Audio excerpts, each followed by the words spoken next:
marching to Jerusalem. Our crusade is full of men. We're going to take it when we beat the Jews and Saracens. For our faith we fight and pray. Jesus Christ guiding our way. Through the battles we'll endure. God's glory shining pure. Hello, this is a Catholic State here, and today I'm going to talk regarding the friendship between particular Jews and particular Catholics. So this will hopefully be the last third and final response video that I'm making regarding this Catholics and Antisemitism conference that I've been going over for the past couple episodes. But I have to address this one because this particular question was in reference to something that I said. So here we go. Let's get started. Okay. In our Beyond Rome podcast with you and James, a Gen Z Jew and Catholic walk into a bar. Well, it happens frequently with these two.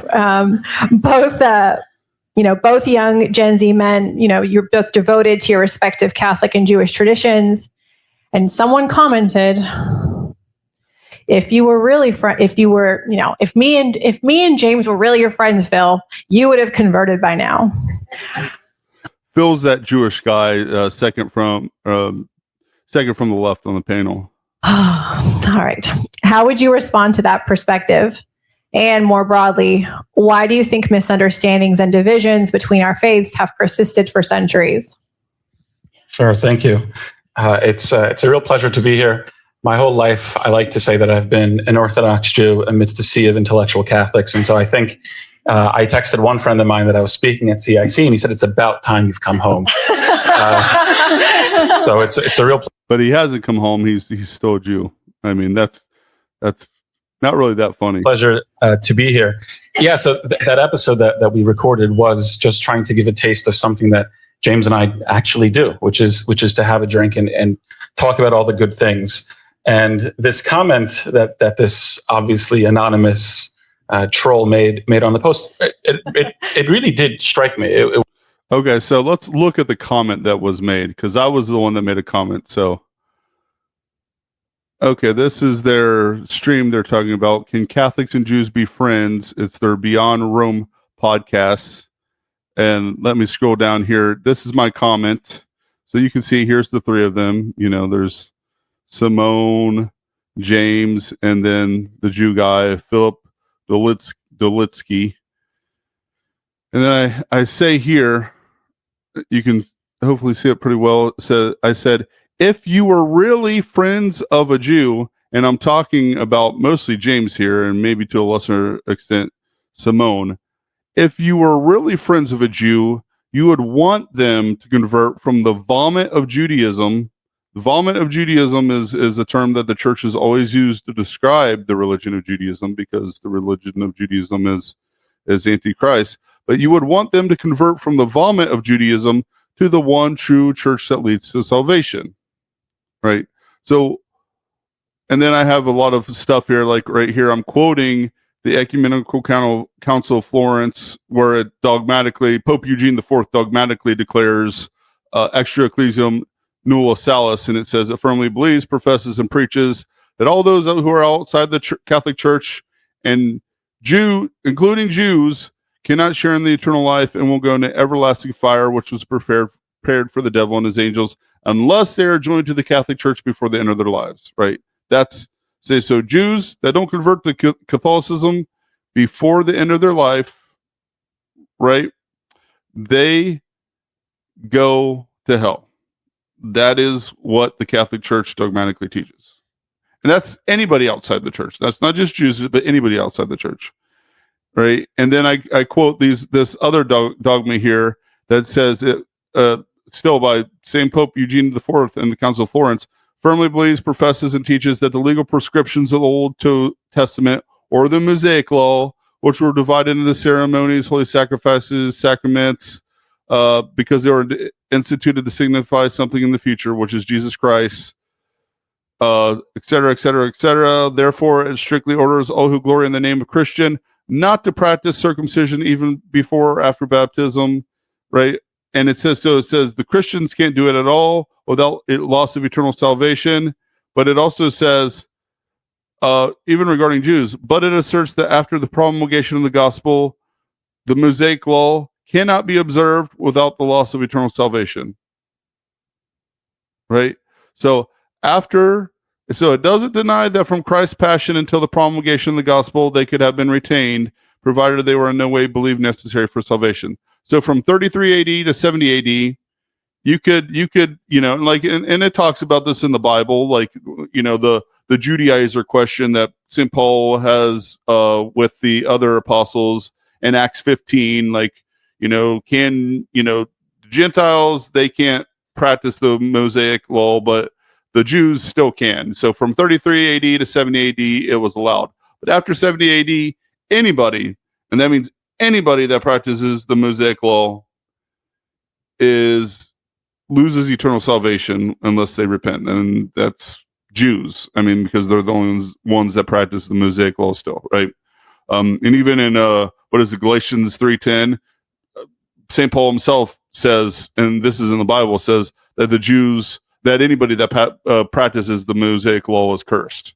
So this is biblical too. But what is my point with this? What is the point I was making with these? My point I was making with these was not to attack Phil here, their friend, not to attack and make him feel bad. But that's what they're going to kind of say. The point here I was making was that if you really love Phil, you would want him to be Catholic, because if he doesn't become Catholic, he goes to hell, right? And if you really love somebody, you don't want them to go to hell.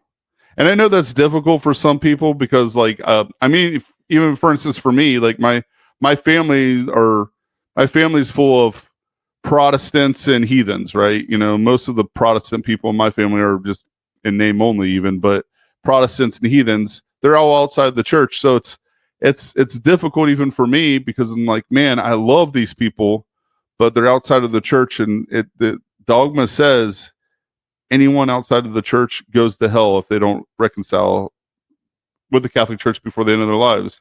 And it's hard. It's hard, and that's you just. I know. I will say this.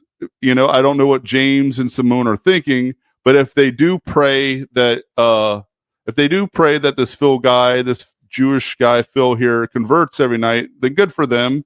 Good for them. They should pray. But if they just say, you know what, it's okay that he practices his Orthodox Judaism, which I got to be honest, when I watched this episode here, that was the impression I got. So I don't know what they do. I don't know what James and Simone do. Maybe they do pray for Phil every night that he converts the one true church out of love. And if they do, that's great. But I got the impression that they're affirming him in his error. They're being, quote unquote, ecumenical, which is another word for modernist use for religious indifferentism, meaning that they're affirming him in his error, and they really don't care if he converts because they think he can still be a Jew and go to heaven. And that's an error, right? And then, of course, I quote more magisterium here. Like I quote Pope Eugene IV here in, what is it? Pope Eugene IV in Dundum ad nostrum atantium, which he says, "We decree in order that from now on and for all time, Christians shall not eat or drink with Jews." So no eating or drinking with Jews, nor admitting them the feast, nor cohabit with them, nor obey with them. Christians shall not allow Jews to hold civil honors over Christians or to exercise public offices in the state. Jews cannot be merchants, tax collectors, or agents, etc., etc. Nor can they have association or partnership with Christians. No Christian can leave or bequeath anything in his last will or testament to Jews or their congregations. So yeah, pretty much they cannot live among Christians, but in a certain street, separated and segregated from Christians, and outside which they cannot under any pretext have houses. So in other words, Pope Eugene IV made it clear that Christians and Jews cannot live together, right? And I mean, this is all. I mean, I think this was still part of the Council of Florence. So the Council of Florence, he makes a lot of decrees here that are this is extraordinary universal magisterium. This is pretty high up there, folks. These first two right here, dogma. Dogma. I firmly believe no salvation outside the church dogma. The Mosaic law cannot be observed without loss of eternal salvation dogma, right? And here's the other one that says that bishops and diocesan bishops and secular powers prohibit Jews and other infidels from having Christian servants or joining Christians in festivities, marriages, banquets, etc., etc. They are forbidden they should not be given. Jews should not be given public offices or admitted to any academic degrees or allowed to have lease on lands or anything else. Jews are to wear some garment whereby they can be distinguished from Christians. This is all Pope Eugene IV, and I think Dundum ad Nostrum Audentium might have been part of the Council of Florence. Maybe it was a different encyclical, but anyways, it's pretty clear, pretty direct dogmas and universal extraordinary magisterium here. And then you got Pope Paul IV here saying that in Cum Nimis Absurdum, saying, since it's completely senseless and inappropriate to be a situation where Christian piety allows Jews, whose guilt of all they're doing has condemned them to eternal slavery, talking about theocide, access to society, they return invective, and talking about how the Jews have invaded Rome, and that they're not wearing their garments, and they're taking Christian servants. He then commends 15 directives that the Jews are to be segregated in their own ghetto in Rome, that they can only have one synagogue, that they have to wear the Jewish hats and yellow stars in public. Jews are forbidden to have Christian nurses, maids, servants, and wet nurses. Jews can't work on Sundays or Catholic feast days, can't incriminate Christians, nor promulgate forged agreements. They can't eat, play, or fraternize with Christians, which is the big thing for this one. They cannot use any language other than Latin. They can't have any trade other than rad picking, et cetera, et cetera, et cetera, right? So this is basically what the church has taught from like the Middle Ages, at least up to the early or modernity. I mean, this is in 1555 and 1442. Now, the Neo-Judaizers will say, well, these canons are not enforced anymore. Okay, they're not, but the dogmas here are still in force. The dogma that you can't be saved outside the church, and the dogma that the Mosaic law is a mortal sin to practice, which all Jews do. So all religious Jews do. So those are dogmas. The rest of this stuff are canons that are no longer in force. I would argue they should be in force, but they're no longer in force. But there's still that reasoning behind them. There's still the theology behind them, and the theology and reasoning and philosophy behind them is that Jews and Christians mixing together creates problems, right? Even in personal friendships, right? There's the saying, you are the company you keep, right? Even in the Bible, it says, yoke yourself to people like you. You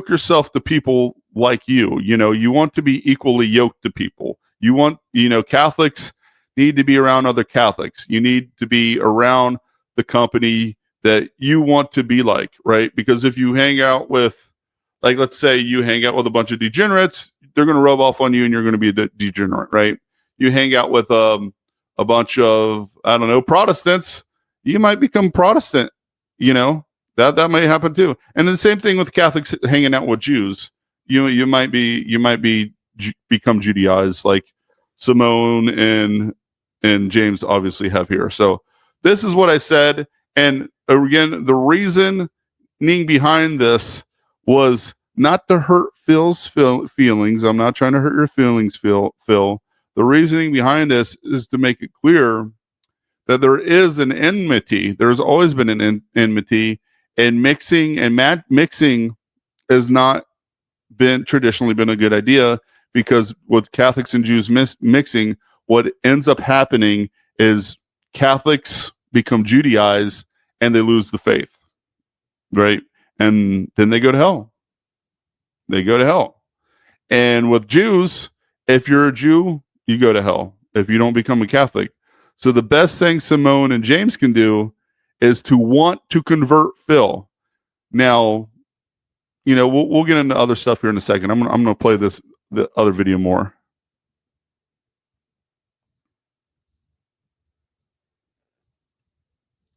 It was very hurtful for a few reasons. First, well, I'm sorry, Phil, that my comment was hurtful. It wasn't meant to be hurtful. It was meant to be educational, especially to James and Simone here, who don't seem to have much knowledge of the Catholic faith. It was meant to say, hey, look, if you love Phil, this Jewish friend of yours, you really should want him to convert. And also, if you're really trying to be a good practicing Catholic, you need to be very careful about mixing with non-Catholics, because they can convert you too, right? It's a very real problem when you mix with people that are not equally yoked. Conversion goes both ways. That was the point I was making. It wasn't a point of hate. It was a point of love. Shortly after that podcast, Simone and I had the privilege to speak to Professor Hildebrand from Franciscan. And I had mentioned that we received this comment, and he was very disturbed by it and said something that I think was so moving. He said that that's just simply not how God's grace works. Okay, let me respond to that, the Professor Hildebrand's comment. So Professor Hildebrand does make a valid point here that with conversion is not just simply like, I want somebody to convert, so I'm going to tell them about the faith, and they're just going to listen to my logical arguments and convert. That's not how conversion works. It would be great if that's how conversion works, but it's not that simple. There is an element of grace. So Professor Hildebrand was correct, and I will say this, that I don't disagree with him here. There is an element of grace that God has to bestow actual grace. It wouldn't be sanctifying grace on Phil. It's impossible. It would be impossible for Phil to have any sanctifying grace right now, because he's not Catholic. You have to be Catholic to have sanctifying grace, right? At least be baptized, right? But Phil, since he's not a baptized Catholic, he can't receive sanctifying grace, but he would need some actual graces from God to convert. God would need to give him some actual grace to have the desire to convert, and only then could Simone and James, use logical arguments, show Phil how the Old Testament, the Tanakh or Torah, actually points to Jesus Christ as the rightful Messiah. Only then would their logical arguments to do that actually be effective, because the grace that Phil would get from God would predispose him to listen to James and Simone and to actually accept their logical arguments, showing that the Old Testament, the Tanakh, actually does point to Jesus Christ. So this is a good point, and I wanted to address it. Yeah, he's right. Professor Hildebrand is right there. However, that wasn't my point. My point was not that like James and Simone have total control over whether or not Phil converts, because they do not. My point was that if they do love him, if James and Simone actually love Phil here, they should at least try to convert him. And if God gives Phil that actual grace to be predisposed to listen, then he will be converted. right? If they, it's all about, see, it's there's multiple things going on here. God will give the grace, but then we all have to comply with the grace God gives. So in this case, God would have to give Phil the grace to want to be predisposed to listen to James and Simone, and then James and Simone would have to also act with their will to desire and do and act to convert Phil, and then Phil, using the grace that God gave him, would have to do what our Blessed Mother did and accept the arguments James and Simone would give him and say, yes, I believe you. I believe in the Catholic faith. So that is how it would work, right? But again, that my concern, the reason I made that comment in the comment section on their video was to show that really it looked like they're just affirming him in his Judaism. It looks like they're just affirming him in his Orthodox Judaism. It looks like out of trying to be quote unquote ecumenical, which is a modernist way of saying religious indifference, it seems like they're just saying, hey, Phil, you're our buddy. You're an Orthodox Jew. That's A-okay with us. We can all get to heaven together. You believe in God just in a different way than we do. So let's all go our separate paths to get to God together. That's heresy. And that's not loving to Phil, because his path doesn't lead to heaven. His path that he's on now leads to hell. And that's something that should be very concerning to James and Simone if they love him. God's grace doesn't work in such a way that if they were just better Christians, then they'd have converted an Orthodox Jew. Yeah, exactly what I said. Yeah, I mean, I agree with that. I agree with that. It's just God's grace doesn't work like that. It's if he doesn't give Phil the grace to convert, and Phil himself doesn't say yes, I'm. If Phil doesn't respond to that grace, then it doesn't matter what James or Simone would do. He wouldn't convert. So that is correct. That theologically, that is correct. But again, that wasn't my point. They're kind of strawmanning me here, and that's why I'm trying to explain what my point is and saying, yeah, I actually agree with Dr. Hildebrand, but you're missing my point, and you're kind of strawmanning me, and you're not getting it. What I'm saying here.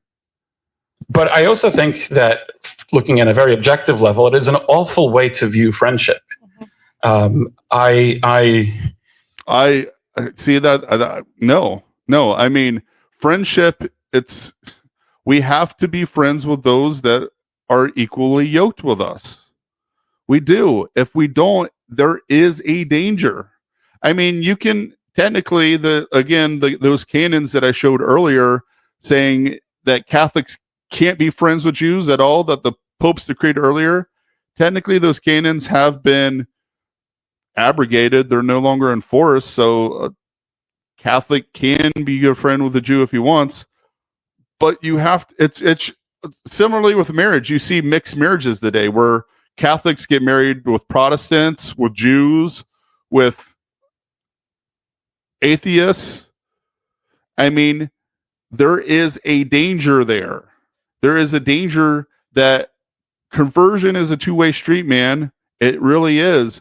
There is a danger for Simone and James that they will become Judaized.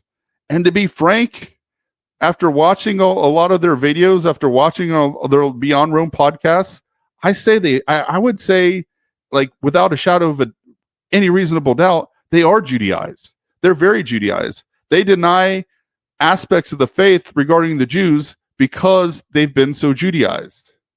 They're not even actually Catholic at this point. They're modernists. They're Neo-Judaizers.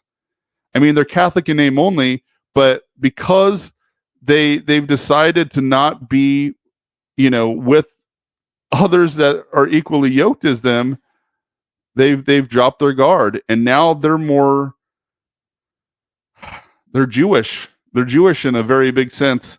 And this guy right here, Phil, it doesn't sound like he's come over at all, other than like he's converted them. It's sad. It's very sad. think most good friendships are built off of curiosity, of mutual respect, of wanting to learn from one another. And I have spent my entire time here at the Philos Project learning from. So mutual respect is good. Wanting to learn from each other, wanting to get to know each other better, that's good. So those are good aspects of friendship. Having things in common are good, but it really comes down to, especially with these types of relationships with someone you're going to marry, especially, or even good close friends, that you share the same values, you share the same worldview, right? And that's a problem. The Jews and Catholics don't. And the Jews and Catholics have very different worldviews, right? Authentic Catholics. Now, these Judaizers here, these Neo-Judaizers, yeah, they probably share a lot of viewpoints with Phil because they're not actually Catholic. They call themselves Catholic. I mean, they're in the visible Catholic Church, but they're not actually Catholic because they hold beliefs that are contrary to Catholicism out of, I don't know, out of Philos-Semitism. That's all I can say. Fear of the Jew, or this excessive love for Jews to the point where they deny aspects of the faith. It's very sad. James, Simone, from the entire team. And a recent example, I'm reading as part of a reading group, James Joyce's A Portrait of the Artist as a Young Man. And I am an Orthodox Jew reading a book about early 20th century Catholicism, frankly. And there were many passages that I simply was just unaware of. Was Joyce describing a caricature of something? Was this an accurate representation of things? And what do you know? I have two people who I know that I can reach out to and, have our friendship blossom, doing something that we both love, talking about literature, talking about theology. And I also think that, I mean, it's good talking about literature. That would be great, and be a part of a book club. But then he says, "Oh, talking about theology." That's the problem. Jewish theology is different than Catholic theology. Jewish theology is false theology because it rejects Christ. It rejects Christ. You do not have the same theological beliefs as a Catholic, Phil, right? And I'm not trying to make you feel bad. Again, I hope you watched this video. Obviously, you guys saw my comments, so my guess is you've probably seen some of my videos too. It's not here to make you feel bad. I want you to convert to Catholicism. I don't want you to be a Jew anymore. You may feel great being an Orthodox Jew and believe that it leads to God. Real Catholics believe Orthodox Judaism leads you to hell. I don't want you to go to hell. I want you to go to heaven. I love you. That's why I don't want you to be a Jew anymore. Right? And I get what Dr. Hildebrand says. Yeah, that's not how grace works. God has to bestow his grace upon you, and then you have to say yes to that grace, like our Blessed Mother did. You have to say, give your fiat in Latin, which means, let it be done to me according to thy will. Let it be done to me according to God's will. You have to say yes to God. And if you say yes to God and then embrace his only begotten Son, Jesus Christ, then you have the possibility to be saved. But until then, until you're blinded to who the actual Messiah is, and you live in this Orthodox Judaism, there's no possibility for you to be saved, Phil. And that's sad. And if Simone and James were really your friends, they would understand how sad that is too. And they would pray to God every day that you become Catholic. Just building these friendships is so key to the future of Jewish-Christian relations. A few weeks ago, I was in Dallas with the Philos Project at NRB, the National Religious Broadcasters Convention. So it's not a Catholic crowd, it's an evangelical crowd. And I was one of probably 7 or 8 other Jews who were there amidst the sea of thousands of people. And what struck me was I was the first Orthodox Jew that many people have ever met. And once they realized that I wasn't a Jew who had converted to Jesus and was, a practicing Orthodox Jew, they were amazed. Frankly, I was amazed too. I was amazed that so few people, with churches with thousands of members, had never met an Orthodox Jew. And I think, and you know what, this is making me think. Speaking of grace, the grace that Dr. Hildebrand was talking about, this is making me think, just watching this, that maybe God is giving Phil grace. He is calling Phil into the church to become Catholic. But because Phil is surrounded by these Neo-Judaizer dunces here that affirm his error, he's surrounded by the wrong people. He's not surrounded by actual Catholics. He's surrounded by these Neo-Judaizers that are pushovers. They're the Church of Nice. They're just like, okay, Phil, well, you just stay being a Jew because that's, they do the Bishop Barron thing. Well, Jesus is the preferred way to heaven. Like, no, he's the only way. Like, that's what it says in our Bible. Jesus says, and he's talking to a crowd of Jews, I am the way, I am the life, right? I am the truth. No one gets to the Father except through me.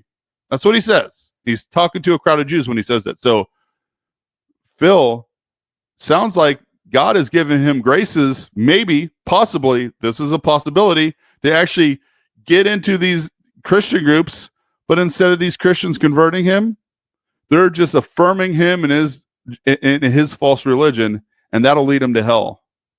That's very, very sad, people. Somebody needs to step up, be a man. It doesn't look like it's going to be James here. Definitely not Simone. Be a man and say, Phil, if you want to go to heaven, be with God, you need to become Catholic.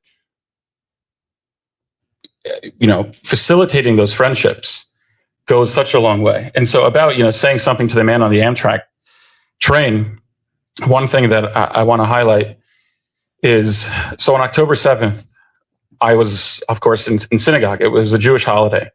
And things started trickling into synagogue. And as someone who defended his master's thesis on Israeli counterterrorism strategy, I was unsure about what to believe, if how accurate this is. And of course, I can't turn on my phone. There's one more day left of the holiday.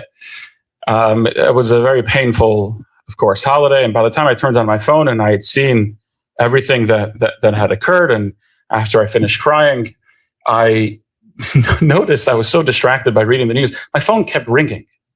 And see, this is, like I've said this in the past 2 videos, this is another example of them pulling on heartstrings. They don't want to have a logical conversation. They don't want to have a conversation with facts and logic like our side does. They want to pull on heartstrings. They want to make emotional appeals. They want to make you feel sad for the Jewish people as a whole, sad for them throughout the whole history, as if the Jewish people have never done anything wrong, and they're always the victim, the eternal victim. They want to make you sad, and then you drop your guard and you say, and then you, because you're thinking with your heart instead of your brain, then you start believing in error and lies yourself. It's a trick. Don't fall for it. And I kept rejecting whoever it was that was calling me. And lo and behold, when I finally listened to the voicemail afterwards, it was a Catholic professor at a university that I've never attended. We've just had a correspondence talking about literature and poetry for the past few years, who kept calling to say, I'm here for you. I just want you to know. I'm here for you. And I was inundated, frankly, in the aftermath of October 7th with those emails. And there are people, I won't mention their names to protect their privacy, who have a lot better things to do than talk to me, who were constantly checking up on me, asking how I was, asking about my friends and family in Israel. And if that isn't friendship, I don't know what else is. And you know what? It's good. There's nothing wrong with people reaching out to him and making sure he's okay because they care about him. That is love. That is them saying, hey, I value you. I care about you. I want to make sure that I'm willing good things for you, right? That's what the Catholic definition of love is. The Catholic definition of love is willing benediction. I'm willing good blessings. I'm willing good things for you. I want the best for you. And that's great. And they should be doing that. The Catholic definition of hate, however, is not criticizing the Jews. Criticizing the Jews is not the Catholic definition of hate. That is the Jewish definition of anti-Semitism, right? If you criticize the Jews, then the Jews don't like you, so they call you an anti-Semite. No, the Catholic definition of hate is the exact opposite of the Catholic definition of love. That is, the Catholic definition of hate is willing malediction, willing the worst, What is the worst thing you can will for anybody? Well, that is willing them to go to hell. Right? It is. Think about it. There's nothing worse than hell. So if any of these, and it's great that these Catholic people reach out to him because they care, but if they really truly cared about him, they're again, Dr. Hildebrand was right. Phil needs to get the graces, but these Catholics got to try their hardest to convert him. They got to do it. They have to try. And if they can't, if he's obstinate, they have to put some distance between them and him. Even if they love him, they have to put some distance because they can't allow themselves to be Judaized, like is what you see here with the people on this panel, like Simone, James, and the two journalists there that, write for Jewish magazines and stuff. And I think it's that type of friendship, not the friendship of if Simone and James were better Catholics that have converted me. It's that type of friendship that we have to work on facilitating, because I truly believe that that's, a direct line to some redemption, frankly, in this entire space. Well, see, and then that's where I kind of agree with you. Yeah, we need people that actually love, fully, truly love others, right? And that's what I'm saying here, Phil. And hopefully, if you watch this, if you read my comment, obviously, if you watch this, hopefully you get what I'm saying here. Obviously, James and Simone can't convert you without the grace of God. That's impossible. God has to give you the grace, and you have to say, yes, I want to be converted. And then James and Simone could show you why Catholicism is true, right? Give you some logical arguments. But real love is wanting the best for another, right?